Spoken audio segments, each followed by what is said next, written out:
à tous et bienvenue dans Créole Lifestyle. Dans Créole Lifestyle, nous prenons le temps de décortiquer la notion de culture créole. Avec notre invité du jour, Gilles Gatibelza, styliste couturier, nous allons discuter justement de cette notion de la culture créole. Certains la connaissent, d'autres l'ignorent et puis il y en a pas mal qui ne savent pas du tout ce que c'est. On va voir ça avec Gilles tout de suite. Installe-toi. Merci beaucoup d'être parmi nous. C'est moi. Et dans ton travail, comment vis-tu ta créolité? Non, c'est pareil, c'est encore de manière inconsciente. Après, le truc, c'est que dans mon travail, j'essaie aussi d'éclectiser un peu, entre guillemets, d'éclectiser un peu les choses. Voilà, la créolité, elle est innée, elle est complètement innée.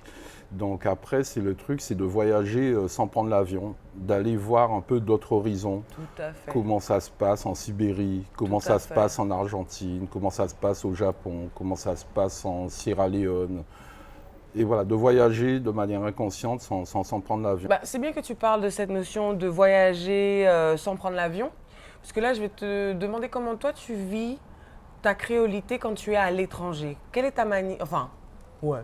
La question est très simple. Comment tu vis ta créolité quand tu es à l'étranger? Non, après, de vivre sa créolité à l'étranger, c'est pas évident. Pourquoi ce serait compliqué de s'affirmer quand on est à l'étranger? C'est-à-dire que quand on te voit, tu penses qu'on te dit que tu es un Français? Tu es un Africain? Tu es un Américain? Non. Tu es quoi? Non, justement, c'est à nous de confirmer toujours ce côté un peu, bien sûr, qu'on est créole. Alors à la base, bien sûr, qu'on nous prend toujours pour des Africains, se retrouver dans des soirées, voilà, avoir des exemples de soirées étudiantes où on se retrouve, où on nous prend bien sûr pour l'Africain. On est obligé toujours de justifier les choses où on est non par rapport aux Antilles et ce côté créolité, bien sûr, qui revient. On va finir du coup, Gilles, sur l'esthétique créole, justement. La culture créole, c'est un ensemble de choses, hein, ça, dans le culinaire, la famille, l'éducation, l'architecture, etc. Mais maintenant, dans l'esthétique, la dite beauté ou pas beauté, bon, peu importe, l'esthétique créole, selon toi, on peut la définir? Oui, on peut la définir. Alors, je n'aurais peut-être pas les mots pour la définir.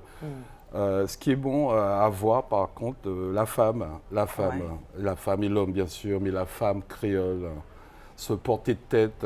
Alors, pas tout le temps les robes, bien sûr, il y a les robes traditionnelles qui font ce côté un peu de la nationalité créole. Tout à fait. Mais je trouve que voilà, la personnalité de la femme créole en ressort, avec une certaine aisance,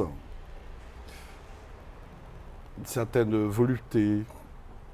Ouais. Un certain déambulatoire. Tout à fait. Voilà, quelque chose qui s'explique pas, quoi. Ouais. Le Basse-Terre, tu vois? C'est pour le mouvement des hanches. C'est ça? En quelque sorte. Voilà, non, il y a quelque chose qui s'explique pas. Le français ne suffirait pas à expliquer les choses par rapport à cette créolité qui se définit, quoi.